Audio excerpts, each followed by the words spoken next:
انہوں نے ایک تو بڑے مبہم انداز میں بات کی اور پھر انہوں نے عدالتوں کو یہ باور کرانے کی کوشش کی، خاص طور پہ پاکستان کے چیف جسٹس کو، کہ سپریم کورٹ اپنے فیصلوں میں دوہرا معیار رکھتی ہے. تو اس پہ نیچرلی چیف جسٹس کا جو ریئیکٹ کرنا تھا وہ بالکل ٹھیک تھا، کیونکہ پرائم منسٹر آف پاکستان جب اپنے ہی کورٹس کو ایک جمہوریت میں انڈرمائن کریں اپنی اسٹیٹمنٹ سے، تو پھر چیف جسٹس کا فرض بنتا ہے کہ وہ اپنے جو عدلیہ ہے اس کو ڈیفینڈ کریں. اور انہوں نے بڑی ٹیمپریٹ لینگویج میں اور بڑے شستہ طریقے سے انہوں نے پرائم منسٹر صاحب سے نہ صرف کہ ڈیفر کیا بلکہ آؤٹ رائٹ یہاں تک کہہ دیا کہ پرائم منسٹر صاحب جو ہیں انہوں نے ہی اس سارے چیز کو کنٹیسٹ نہیں کیا تھا. اور اس کے بعد عدلیہ ان حالات میں کیا فیصلہ کرتی، کیونکہ انہوں نے ہی ان کا نام نکالا تھا میاں نواز شریف کا جٹ کنٹرول لسٹ سے. اور جب چل رہی تھی سسپینشن، جب چل رہی تھی، تو جب ضمانت کا معاملہ آیا اور جب بیماری کا معاملہ آیا تو حکومت کا بھی موقف یہی تھا کہ وہ بہت بیمار ہیں اور ضمانت کو بھی انہوں نے اپوز نہیں کیا. تو ان حالات میں عدلیہ کے پاس کون سا رستہ تھا؟ اور جب انہوں نے بعد میں ایک کنڈیشن لگانے کی کوشش کی تو وہ کنڈیشن اس حد تک عدلیہ نے اس لیے اس کنڈیشن کو ختم کر دیا اور معطل کر دیا کیونکہ وہ کنڈیشن سارے سیاق و سباق میں بالکل ریشنل نظر نہیں آ رہی تھی، ایک ارریشنل سی چیز تھی. تو اس میں میں سمجھتا ہوں کہ عدلیہ نے جو بھی کیا وہ ڈاکٹرز کی رپورٹ کو سامنے رکھ کے کیا، اور حکومت نے ڈاکٹرز کی رپورٹ کو چیلنج نہیں کیا. اور اس تناظر میں چیف جسٹس آف پاکستان کا آج کا جو بیانیہ ہے میں سمجھتا ہوں کہ وہ بالکل درست ہے. اور پرائم منسٹر صاحب کی طرف تھوڑا سا انہوں نے اشارہ بھی کیا اور بڑے دبے لفظوں میں کہا کہ یہاں پہ بہت سے پارلیمنٹیرینز جو ہیں نااہل بھی ہوئے ہیں. تو ان اے وے وہ پرائم منسٹر کو بڑی دبے ہوئے لفظوں میں ایک وارننگ بھی تھی کہ وہ اپنے آپ کی نااہلی کی تلوار نہ لٹکا لیں، ذرا احتیاط کرے گا عرفان صاحب. لفظ کہا بھی جی بالکل تو آپ کو لگتا ہے صحیح فرما رہی ہیں، انہوں نے یہ کہا تھا. ہاں، توہین عدالت کے اوپر ایک پرائم منسٹر پہلے گیلانی صاحب، آپ تو اس وقت ان کے وکیل بھی تھے، ان کو بھی فارغ کیا گیا تھا. آپ کو یاد ہوگا ان کا صرف یہ قصور تھا کہ انہوں نے خط نہیں لکھا تھا. تو آپ کو آج یہ نظر آیا ہے کہ ایسا بھی ہو سکتا ہے کہ اگر وہ احتیاط نہیں کریں گے عدالتی فیصلوں کے حوالے سے تو کوئی کنٹیمپٹ لگ سکتی ہے پرائم منسٹر پہ؟ نہیں، میں نہیں سمجھتا کہ ان کو کوئی کنٹیمپٹ لگے گی. لیکن اگر آپ بغیر کسی ریزن کے اور مبہم طریقے سے، سب سے زیادہ کورٹ کا کرٹیسائز تو میں نے خود کیا ہے، آپ کو پتہ ہی ہے. جی، میں نے تو بہت سارے فیصلوں کو آؤٹ رائٹ کرٹیسائز کیا، لیکن جب بھی میں کرٹیسائز کرتا تھا میں کانسٹیٹیوشن کے اسپیسیفک پروویژنز کوٹ کرتا تھا. اور میں کورٹ میں کھڑے ہو کے چیف جسٹس کو کئی دفعہ کہتا تھا کہ آپ کے جو فیصلے ہیں وہ آئین کی فلانی شق سے متصادم ہیں. اور وہ اس پہ کنٹیمپٹ اس لیے نہیں لگ سکتی کہ وہ ایک آنسٹ ایکسپریشن آف اوپینین تھا، وہ ریزن پہ بیس تھا. اگر پرائم منسٹر بھی کسی چیز سے اگری نہیں کرتے اور وہ ریزنز دیتے ہیں، گو کہ ان کا ریزن سپریم کورٹ سے ڈیفرنٹ ہے، تو اس پہ ان کو کنٹیمپٹ نہیں لگ سکتی. لیکن اگر بالکل ہی کوئی ریزن نہیں دیتے اور ایک سویپنگ سٹیٹمنٹ دے دیتے ہیں کہ جیسے دورہ میں آ رہا ہے جی عدالتوں کا، تو وہاں پہ ڈیفینیٹلی کورٹ اس سے ریزرویشنز ایکسپریس کر سکتی ہے، اور کورٹ نے کی بھی ہیں. اب بھی کنٹیمپٹ ان کو کوئی نہیں لگائے گا. لیکن انہوں نے وارننگ ضرور دی ہے کہ آپ ایسے ہی تنقید برائے تنقید مت کریں. ہاں، اگر کوئی کنسٹرکٹیو آپ چاہتے ہیں کرٹیسزم تو وہ ضرور کریں، اگر وہ ریزن دیں. بالکل، انہوں نے اپنی پوری کارکردگی بھی ساتھ میں بیان کی کہ پچھلے 1 سال کے اندر جو ہے وہ کورٹس نے کیا کیا ہے. مصدق صاحب، یہ سارا تنازع نواز شریف صاحب کے جانے کے بعد ہوا یا جانے سے پہلے، بلکہ جب وہ جاتی عمرہ چلے گئے اس وقت ہوا، ایسا کیا ہوا؟ پرائم منسٹر صاحب نے خود بھی پہلے دعا کی، ان کو لوگوں سے کہا، عوام سے کہا، کیبنٹ سے کہا، لیکن اس کے بعد ایسا کیا ہوا کہ ان کے ذہن میں بھی شکوک و شبہات پیدا ہو گئے کہ کچھ نہ کچھ گڑبڑ ہے؟ اور ان کو عدم اعتماد کس پہ ہے آپ کے نزدیک؟ دیکھیں، میں نہیں جانتا کہ وزیر اعظم کے دماغ میں اس وقت کیا چل رہا ہے. کچھ چل رہا ہے، کچھ تناؤ کا شکار دکھتے ہیں، اور جو پہلے بھی سخت کلامی کرتے تھے مگر اس کی سختی میں کچھ اضافت ہو گئی ہے. تو سوال یہ اٹھتا ہے کہ کیا ہو گیا جس کی وجہ سے اس قدر زیادہ وہ ناراض ہیں. اور پھر انہوں نے وہ بیان دیا طاقتور اور کمزور والا، تو میں اس کا ذرا تناظر آپ کے سامنے پیش کرتا ہوں. ذرا آپ یہ طاقتور اور کمزور والی جو گفتگو ہے ان کی، اس کو فیصل واوڈا صاحب کے جو انہوں نے انٹرویو دیا ہے اس سے جوڑیں، جہاں پہ انہوں نے کہا کہ ہمارے پاس کرسی ہے، اقتدار نہیں. کل فیصل واوڈا صاحب میرے ساتھ ایک پروگرام میں بیٹھے ہوئے تھے جہاں پہ انہوں نے کہا کہ ہمارے پاس کچھ بھی نہیں ہے. یعنی کرسی اقتدار چھوڑیں. انہوں نے صاف الفاظ میں کہا کہ ہمارے پاس کچھ نہیں ہے. اور جب ان سے پوچھا گیا تو پھر کس کے پاس ہے, تو انہوں نے کہا سسٹم کے پاس ہے. تو ان سے پوچھا گیا سسٹم کیا ہے, تو وہاں پہ وہ خاموش ہو گئے. تو ہم بھی سوچتے رہے, بڑی دیر سر کھجاتے رہے کہ یہ سسٹم کیا بلا ہے, بارشوں کا کوئی سسٹم ہے, وزیر ماحولیات بیٹھی ہے. مگر انہوں نے ذکر کیا, انہوں نے جوڑا اس سے. پھر انہوں نے یہ بھی کہا کہ ہمیں انصاف نہیں ملتا. وزیر اعظم نے بھی غالباً کسی جگہ پہ یہ کہا ہے کہ انصاف کا دوہرا معیار ہے, مگر انہوں نے تو صاف کہا کہ ہمیں انصاف نہیں مل رہا. پھر آپ اس کو جوڑیے ذرا نیب چیئرمین کے بیان سے, جہاں پہ انہوں نے کہا کہ ہواؤں کا رخ بدل رہا ہے. بھائی کون سی ہوا چل رہی, یہاں پہ کون سا رخ بدل رہا ہے, نیب کے چیئرمین صاحب کیا ذکر کر رہے ہیں. پھر انہوں نے کچھ وضاحت بھی کی کہ پہلے تو ہم 2018 تک کر رہے تھے, اب ہم کچھ آگے بڑھنے کی تیاری کر رہے ہیں, کچھ ایسا انہوں نے ذکر کیا. پھر آپ ذرا MQM کا بیان پڑھیں, پھر آپ مینگل صاحب کا بیان پڑھیں, پھر آپ GDA کا بیان پڑھیں. یہ سارا سسٹم جو ہے وہ اس کے بارے میں آپ کو PMLQ کا بیان پڑھیں, پھر دوبارہ سنیں, پھر دوبارہ پڑھیں.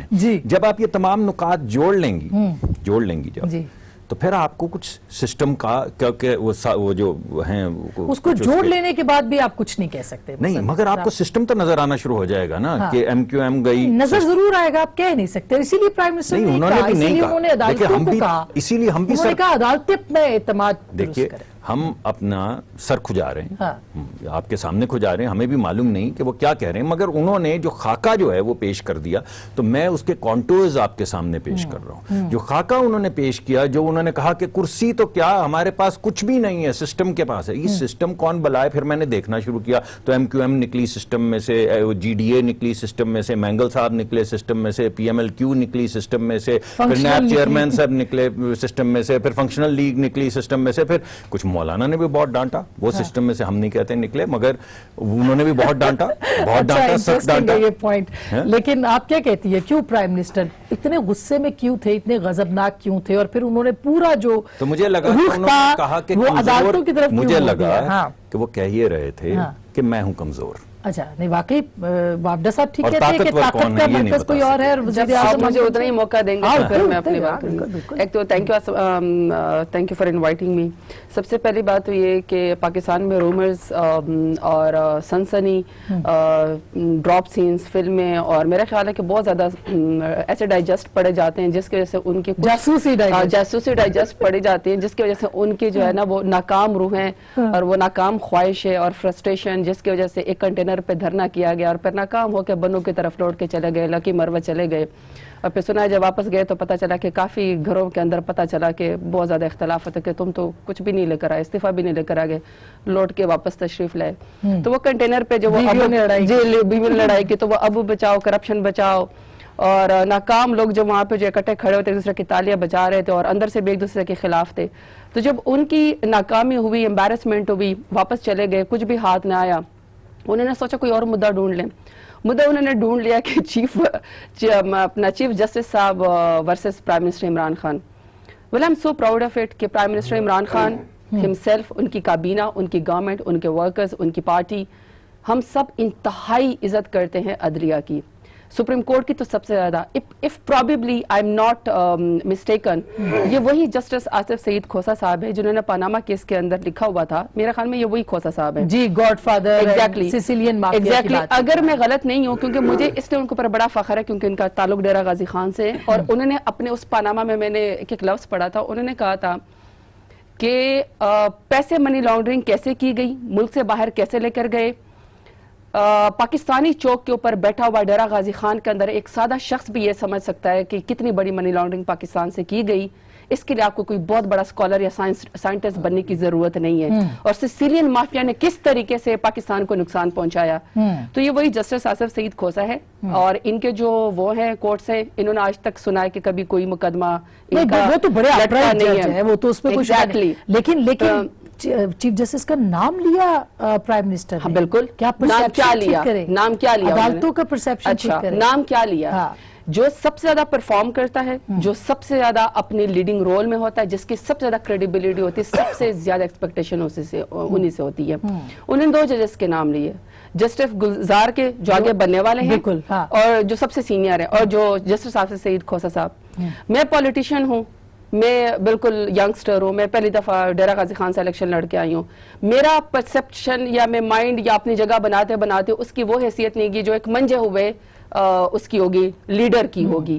اس کی بات سنی جائیں گے, اس کا اپنا ایک رول ہوتا ہے. یہ چاہے کارپوریٹ سسٹم کے اندر ہو, چاہے آپ کسی بھی لائف. اب اگر آپ کورٹ کے اندر ہیں, کہتے ججوں کے فیصلے بولتے ہیں. اس پاکستان کے اندر ایسے بھی فیصلے ہوئے کہ جب اس نے سپریم کورٹ نے وہ لیا کسی کیس کو خود سو موٹو ایکشن لیا, تو پتہ چلا کہ وہ شخص بیچارہ 4 سال پہلے فوت ہو چکا ہے. تو جسٹس سسٹم کو ہم نے بہتر کرنا ہے. 2 بہت بڑے جسٹس ہیں, ان سے پرائم منسٹر عمران خان کی ہماری ہم سب کی ایکسپیکٹیشنز ہیں. تو جن لوگوں کو تنازع بنانے کی خواہش ہے وہ بیچارے دوبارہ سے ویسے ناکام ہوں گے, شرمندہ ہوں گے. رول آف لا ویسے کا ویسا انشاءاللہ پاکستان میں ہوگا. جسٹس آصف سعید کوسا صاحب سسٹم بادشاہ والا جو ہے وہ داخل ہو گیا, اور پرائم منسٹر عمران خان اسی طریقے سے کام کریں گے, ایک دوسرے کی عزت کریں گے. جس کو جن کو شوق ہے وہ بیچارے کانسپریسی تھیوری کی طرف آتے ہیں, دے آر موسٹ ویلکم. کیونکہ سازش پچھلے دفعہ ابھی وہ میں نے آپ کو بتایا نا, جب گھر میں ان کی بیوی نے ان کے ساتھ کیا سلوک کیا, کافی شرمندہ ہو کے جب وہ واپس گئے تو کیا ان کا پہلی دفعہ مجھے غریدہ فاروقی کی ٹویٹ بڑی پسند آئی ہے. غریدہ فاروقی نے پھر ان کو کیٹاگرائز کیا, آخر میں انہوں نے یہ لکھا کہ گھر میں بیٹھ کے یہ دل میں پھر کوسیں گے پرائم منسٹر عمران خان. تو کوسے آپ پکڑ کے ہم کام کرتے رہیں گے نئے پاکستان کی خاطر, پاکستان کی خاطر, جدھر رول آف لا ہوگا, جدھر تمام ادارے دوسرے کی عزت کریں گے. یہی ہونا چاہیے. مگر انہوں نے نواز شریف صاحب کی جو انہوں نے کہا نا کہ نواز شریف صاحب کو آپ نے خود جانے دیا تھا. دیکھیں ایک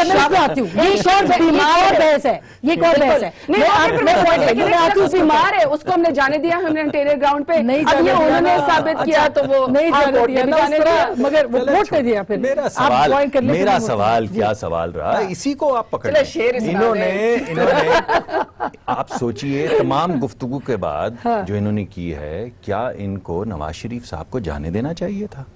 اور اگر ان کے واقعی, ایک تو پہلی بار ہمارا نقطہ نظر تو یہ ہے کہ ان کے ظالمانہ رویے نے 6 دن ان کے منہ سے خون آتا رہا, ان کو یہ نہیں لے کر گئے ہسپتال.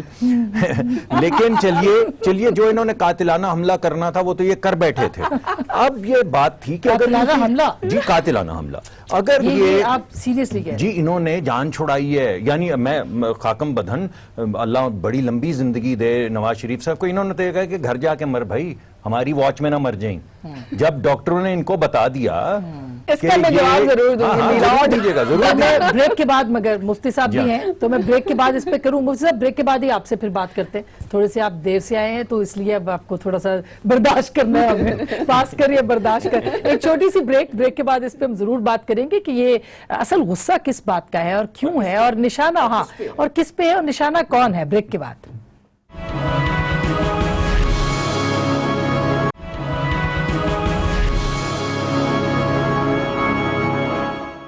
ویلکم بیک ناظرین. ایک دفعہ پھر آپ کو خوش آمدید کہتے ہیں. مفتی کفایت اللہ صاحب بھی ہمارے ساتھ موجود ہیں, آپ کا بھی بہت شکریہ تشریف آوری کا. لیکن بریک سے پہلے عرفان قادر صاحب بھی ہمارے ساتھ, لیکن بریک سے پہلے جو زرتاج گل صاحبہ بات کر رہی تھیں وہ یہ کہہ رہی تھی کہ آپ دھرنا ناکام ہوا, اب آج پلان سی پہ آپ چلے گئے ہیں. فردوس عاشق صاحبہ کہتی ہیں پلان ای پہ تھے, ایگزٹ ہوا ہے اصل میں, تو اس کی وجہ سے یہ سب فرسٹریشن ہے اور آپ لوگ یہ سازشی تھیریاں گھڑ رہے ہیں کہ کوئی ضمانتیں آپ کے پاس ہیں, کوئی امانتیں آپ کے پاس ہیں. بسم اللہ الرحمن الرحیم. عاصمہ سب سے پہلے تو میں آپ کا شکریہ ادا کرتا ہوں کہ آپ کے حوالے سے کوئی سنجیدہ بحث بھی ہو جاتی ہے اور قوم کو فائدہ بھی ہو جاتا ہے. بہت شکریہ.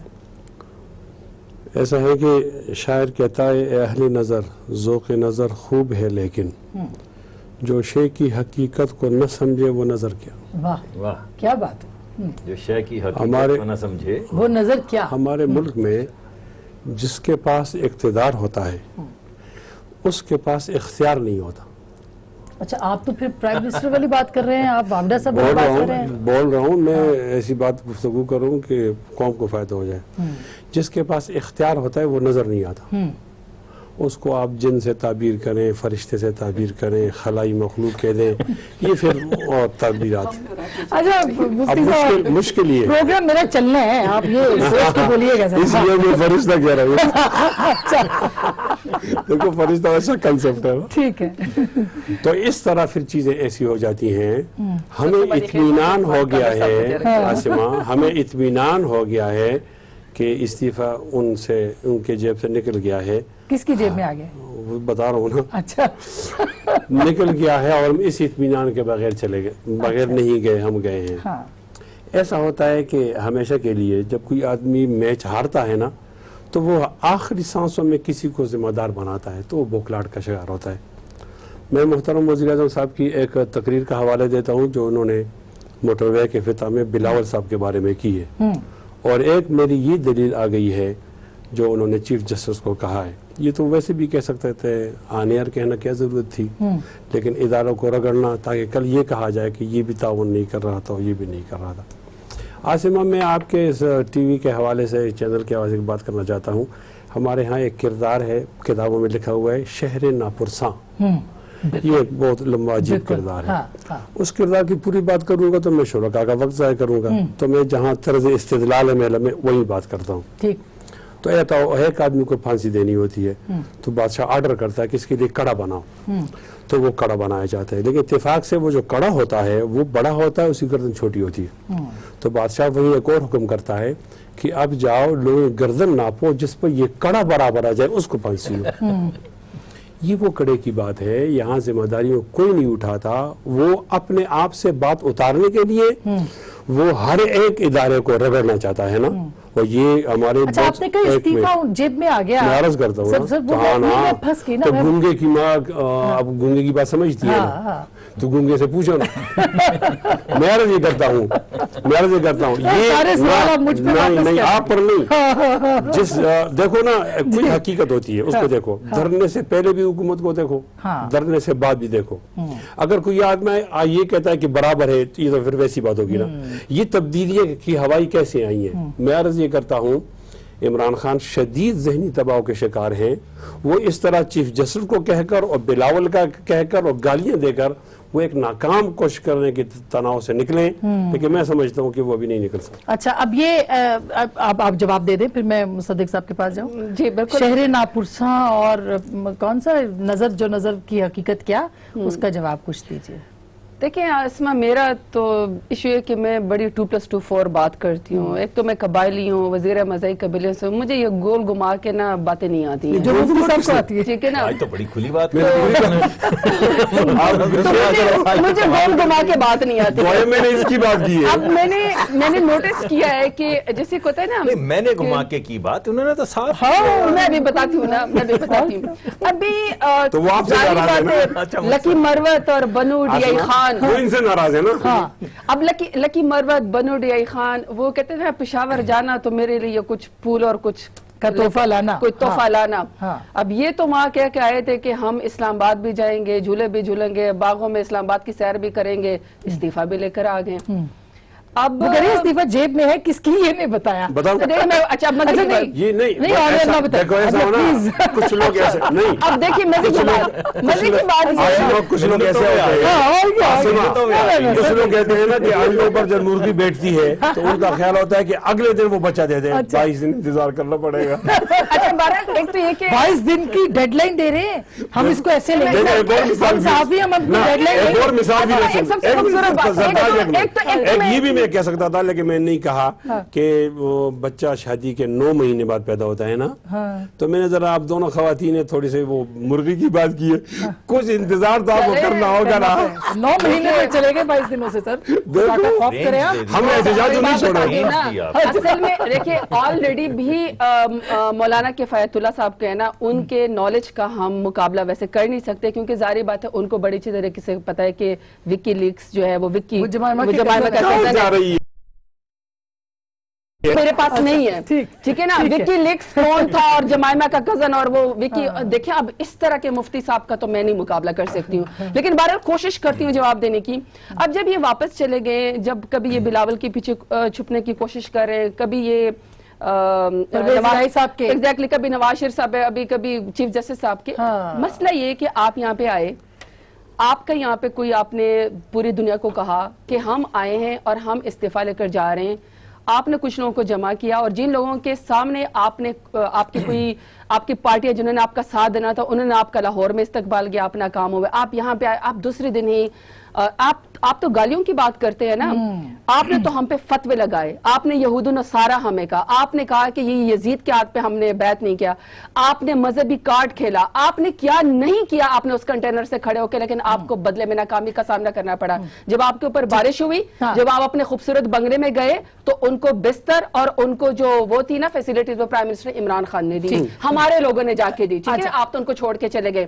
اب پلان ای ڈی زی پہ بھی آپ چلے جائیں نا, انفیکٹ بات یہ کہ آپ نے اس کے بعد ہماری ہیلپ کی. اچھا, آپ کے ناکام دھرنے کے بعد, آپ کے ناکام بیانیے کے بعد, فضل رحمان صاحب نے جس طرح ایکسپوز نے آپ کو اور ان باقی پارٹیوں کو بھی ایکسپوز کیا, انہوں نے پرائم منسٹر عمران خان کی گورنمنٹ کو بہت مضبوط کیا. اچھا, ہمیں بہت مضبوط کیا, ہمیں انہوں نے, اچھا, ہمیں تو یہ کہا گیا تھا نا. عرفان صاحب, میں آپ کی طرف آؤں گی, لیکن میں ذرا یہ دھرنے سے نکل لوں. ہاں, تو مطلب پرائم منسٹر عمران خان اور ان کی گورنمنٹ اور ان کی کابینہ شکر گزار ہیں ان لوگوں کی کہ انہوں نے اپنا آپ کو اتنا ناکام ایکسپوز کیا. اچھا, بنو سے فون آیا تھا, اچھا بنو سے مجھے فون آیا تھا, بنو کا میں زرتاج کو ایک بات خواب دیکھنے پر کیا پابندی ہے, یہ دیکھتی رہے نا, اس میں کیا شک ہے. اچھی بات ہے, وہ کہہ رہے ہیں 5 سال پورے کریں گے. ہاں, 5 نہیں 10 سال پورے کرو یار. بنو سے فون آیا کہ جو یہ استعفیٰ لے کر جیل میں گھوم رہے تھے, اور آپ نے بات سن لیں ان کی. اچھا, وہ بنو سے میرے کزنس کا فون آیا, انہوں نے کہا کہ یہ جو واپس آئے فضل رحمان صاحب کے جتنے بھی لوگ, کہتے وہ استعفے کا کاغذ جو جیب میں لائے تھے, اس میں کوئی مونگ پھلی بھی, گرم مونگ پھلی بھی لپیٹ کے لائے ہیں بنو میں کہ نہیں, یا نسوار ہی لے آئے. وہ کزن کس کا تھا؟ جماعت کا کزن نہیں تھا, زرتاج کا کزن کیا کہے گا؟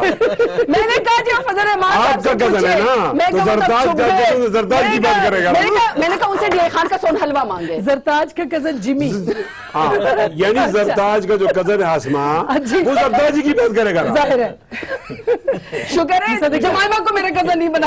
خیر, اس پر بھی تسلی ہو جائے گی.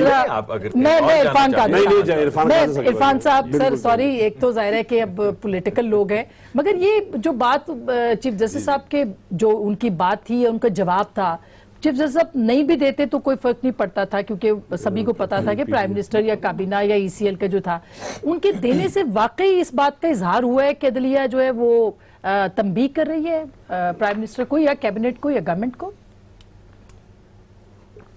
نہیں, انہوں نے تنبیہ نہیں کی, لیکن انہوں نے کچھ حقائق ضرور سامنے رکھے ہیں, اور ان کا غالباً مطلب یہی ہے کہ ابھی اگر آپ نے وزیر اعظم رہنا ہے تو پھر آپ کو چاہیے کہ اس طرح کی فرکشنز نہ کریٹ کریں, کیونکہ چیف جسٹس جو ہے وہ بذات خود تو ہی از ون امنگسٹ ایکولز, تو آپ تو جب تنقید کر رہے ہیں تو گو کہ آپ مخاطب چیف جسٹس سے ہیں, لیکن بظاہر تو آپ سارے سپریم کورٹ پہ تنقید کر رہے ہیں, اور اس کا لانگ ٹرم جو نتیجہ نکل سکتا ہے وہ ڈسکوالیفیکیشن کی شکل بھی کسی سٹیج پہ ہو سکتی ہے. تو انہوں نے ان کو فور وارن کیا ہے کہ اس طرف بہتر ہے نہ جائیں, اور بہت دور کی بات نہیں ہے, جب اس سے پہلے بھی عمران خان صاحب نے کچھ باتیں کورٹ کے خلاف کی تھیں تو اس وقت کے جو چیف جسٹس تھے انہوں نے ان کو بلا لیا تھا کورٹ میں. آگے جو پروسیڈنگز ہوئی تھی, میرا خیال ہے, میں اس پہ زیادہ اب روشنی نہیں ڈالنا چاہتا, زرتاج گل جو ہیں اس پہ زیادہ لائٹ اگر تھرو کرنا چاہیں تو بے شک کریں, لیکن بہتر یہی ہے کہ کورٹس کے ساتھ ہماری حکومتیں جو ہے ان کی ایک آپس میں ایک عزت کا رشتہ رہے, اور باہمی عزت جو ہے وہ دونوں برقرار رہنا چاہیے. اور میں بالکل بالکل میں یہ چاہتا ہوں کہ آپس میں ان کے اس طرح کی فرکشنز نہیں آنی چاہیے, اس سے اسٹیٹ کی جو ریٹ ہے وہ کمزور پڑتی ہے. بالکل. اچھا, یہ ریٹ جو بریک سے پہلے مصدق صاحب چولہے ہلنے کی بات کی تھی کل مولانا نے, اور پھر آپ نے مختلف شروع میں اپنے ابتدائیے میں بہت سی باتیں کی کہ فلانا بھی ناراض, فلانا بھی, یہ تو حکومتوں کے ساتھ ہوتا رہتا ہے. مختلف پیپلز پارٹی نے 5 سال ایسے ہی گزارے, اگر ان کے ساتھ آگے یہ بھی منا لیں گے کل کو. ہمارے ویسے آسمان ہماری کوئی وہ نہیں ہے. اچھا, we really respect each other. میں نہیں سمجھتی ہوں کہ کوئی نہیں چھوڑ کے جائے گا, یہ کوئی بات ہے ہی نہیں. مصدق صاحب آپ کیوں مسکرا رہے ہیں؟ اگر وہ کہہ رہے کہ کوئی نہیں چھوڑ کے جائے گا, سپریم کورٹ کا اور عمران خان کا بہت کمال ہے. بالکل, اس خبر میں بہت احترام کے ساتھ کچھ نہیں نکلنا, فورن فنڈنگ میں سے نکلنا ہے. فورن فنڈنگ میں آپ کو بھی جواب دیتے ہیں. اچھا, مصدق صاحب میرے خیال میں یہ جو عرفان قادر صاحب بات کر رہے ہیں اس پہ غور کرنا چاہیے. یہ فرکشن عمران خان صاحب کو نہیں کرنی چاہیے, وہ کر بھی نہیں پائیں گے. بھٹو نہیں ہیں, ان سے ہو نہیں پائے گی. اس وجہ سے یہ جن پتھروں پہ چل کے آئے ہیں ان کو ذرا ان کی طرف ایک نظر ڈال لیں. یہ نہ ہو کہ وہ کہیں کہ کہہ رہے ہیں تقریباً کہ جن پتھروں کو ہم نے عطا کی تھی زندگی ان کو زباں ملی تو ہم ہی پر برس پڑے. تو یہ نہیں کر پائیں گے. اس وجہ سے نہ کریں تو بہتر ہے. بعد میں جو ہٹیں گے تھوڑی خفگی تھوڑی شرمندگی ہوگی تو بہتر ہے کہ اس راستے پہ نہ چلیں جس پہ چلنے کی طاقت نہ ہو. دوسری جو میں 2 باتیں کرنا چاہتا ہوں نا سیریس نوٹ, وہ یہ ہے کہ عمران خان صاحب نے ایک دن کہا تھا کہ جو NRO دے گا وہ غدار ہے. اور کئی پروگرامز میں بہت سے مبصرین یہ کہہ رہے تھے یہ آج انہوں نے کن کو پیغام دیا ہے کہ جو NRO دے گا. کون NRO دینے چلا ہے جسے یہ غدار کہہ رہے ہیں؟ پھر وقت انہوں نے ایک سیکنڈ, NRO دے گا غدار ہے تو اس کا مطلب NRO ہو گیا. جی سن لیجئے, میں وہیں جا رہا ہوں. پھر ایک وہ وقت آیا کہ یہ کاغذ ہاتھ میں لے کے پھرتے رہے کہ یہ کاغذ جس کو ہائی کورٹ نے بھی کہہ دیا غیر آئینی ہے, غیر قانونی ہے. اور NRO کیا ہوتا ہے؟ ایک ایسا کاغذ جس کا آئین اور قانون سے کوئی تعلق نہ ہو. تو وہ جو انہوں نے کاغذ بنایا پہلے ECL سے ہٹایا, پھر اس کے بعد ایک NRO لے کر آئے کہ خدا کے واسطے اس کو سائن کرتے جاؤ, اور اس کاغذ کو لے کے در بدر پھرتے رہے. تو میں یہ کہہ رہا ہوں کہ کون غدار تھا پھر؟ یہ کون شخص تھا جو وہ کاغذ لے کر NRO کا پھرتا رہا جس پہ نواز شریف صاحب کہتے رہے میں نہیں سائن کرتا؟ بھائی کون سا آئین, کون سا قانون, اس کا جواب دیتے ہیں. لیکن بات یہ ہے کہ خان صاحب کو وہی بات کرنی چاہیے. اگر یہ ابھی زرتاج صاحبہ کہہ رہی تھی, اور میں حقیقت میں سمجھتا ہوں کہ یہ اسٹریٹ فارورڈ بات کرتی ہیں اور اچھا لگتا ہے ان سے بات کر کے. بات یہ ہے کہ اگر یہ اسٹریٹ فارورڈ بات کرتے کہ آپ اگر دینا چاہتے تھے ان کو, ECL سے ہٹانا چاہتے تھے تو ہٹا دیتے, اور اگر نہیں ہٹانا چاہتے تھے دیکھیے اگر نہیں ایسا نہیں ہے, یہ گھمانے والی بات تھی. وہی بات جو یہ کہہ رہی ہیں کہ ہم نہیں کرتے, وہ کیا خوب پردہ ہے کہ چلمن سے لگے بیٹھے ہیں, صاف چھپتے بھی نہیں. اور اس کا جواب ان کو یہ ملا ہے کہ زیست سے تنگ ہوا ہے داغ تو جیتے کیوں ہو, جان پیاری بھی نہیں جان سے جاتے بھی نہیں. ابھی چونکہ ڈاکٹر شیر تو خیر وہی سنائیں گے. ڈاکٹر یہ بڑا خوبصورت آپ کے سامنے لہرایا ہے کہ میرے بھی سن لیں دونوں کا جواب دیں. مجھے بریک بھی لینی ہے. نہیں پلیز میری بات, حکومت ہے, حکومت ہم شور کریں گے یہ تو نہ کریں نا. اچھا میری بات سنیں. ابھی ایک سیکنڈ, ابھی یہ ڈاکٹر مصدق ملک نے بڑا یہ خوبصورت لہرایا. انہوں نے کہا یہ کون سا NRO ہوتا. میں صرف ان کو کہہ رہی ہوں یہ اس طرح کا کاغذ جو ہے نا وہ پرنس مکرم نے بھی لہرایا تھا بعد میں. انہوں نے لہرایا تھا, انہوں نے کہا تھا کہ مشرف دور میں انہوں نے کہا تھا کہ نواز شریف صاحب جو ہے وہ 10 سال کا NRO لے کر چلے گئے, اور انہوں نے کہا تھا وہ جدہ نوٹوں کے بیگ لے کر بھاگے, اور انہوں نے 7 سال نواز شریف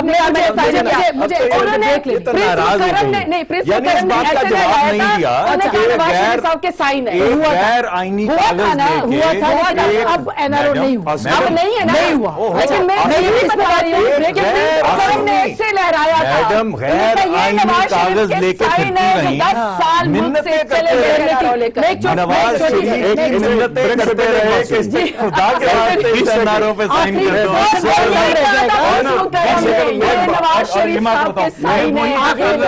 کر دو. میرے ساتھ ہی موقف ہے کہ NRO ہو گیا ہے, اور ایسا بدنام NRO ہو گیا, کسی نے مانگا نہیں اس کو دے دیا ہے, اور وزیر اعظم کہتے رہ گیا کہ میں NRO نہیں دوں گا, اور کہہ رہی ہیں اللہ کے واسطے اس پہ سائن کر کے چلے جاؤ. جنہوں نے دیا ہے وہ غدار ہے. میں ایک چھوٹی سی, تو پھر آپ کے جیب میں قلم نہیں ہے, آسما آپ کے پاس قلم نہیں ہے, تو آپ کیوں کہتے ہو کہ بھائی قلم نہیں دوں گا, ہے نہیں تمہارے پاس. جب ایک چھوٹی سی بریک لے لوں, بریک کے بعد واپس آتے ہیں, فیصلہ کرتے ہیں NRO ہوا ہے کہ نہیں. بریک کے بعد